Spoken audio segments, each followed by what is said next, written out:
இனிய உறவுகளுக்கு அன்பான வணக்கம். 3 நாள் லீவுக்கு அப்புறமா இன்னைக்கு பரபரப்பான காலை வேலைகள்லாம் சீக்கிரமாகவே தொடங்கிருச்சு. காலையில் பிரேக்ஃபாஸ்ட்டுக்கு கம்பு தோசையும் கார சட்னியும் தான் பண்ணியிருந்தேன். தேவையான அளவு எண்ணெய் ஊற்றிட்டு வெங்காயம், ஜீரகம், சின்ன பல்லு பூண்டு, இஞ்சி 2யும் சேர்த்துட்டு நல்லா வதக்கிக்கோங்க. வதக்குனதுக்கு அப்புறமா 2 பெரிய சைஸ் தக்காளி நான் ஆட் பண்ணியிருக்கிறேன்.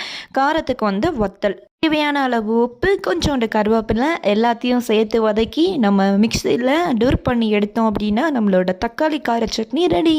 ஏன்னா லஞ்சுக்குமேவும் கொஞ்சம் ப்ரீ ஒர்க்கையுமேவும் பண்ணிட்டேன். என்னென்னா முட்டைக்கோஸ் பொரியல் பண்ணுறேன். எதுக்காக முட்டைக்கோஸ் பொரியலை காலையிலேயே பண்ணுறேன் அப்படின்னா பாப்பாவுக்கு முட்டைக்கோஸ் ரைஸ் கொடுக்க போகிறேன். நம்ம எவ்வளோ தான் சமைச்சாலும் பிளான் பண்ணி பண்ணணும் அப்படின்னா சீக்கிரமாகவே சமைச்சும் முடிச்சிடுவோம். இத்தனைக்கும் நான் ஒரு வாரமாகவேவும் காலையில் 1 மணி நேரம் போய் சைக்கிள் ஓட்டிகிட்டு வரேன். காலையில் ரொம்ப ப்ளசண்ட்டாகவும் இருக்குது. இதே மாதிரி உங்களுக்காக எக்ஸசைஸ் பண்ணுறீங்களா, இல்லை வாக்கிங் போகிறீங்களா, என்ன உங்களுக்காக பண்ணுறீங்கன்னு மறக்காமல்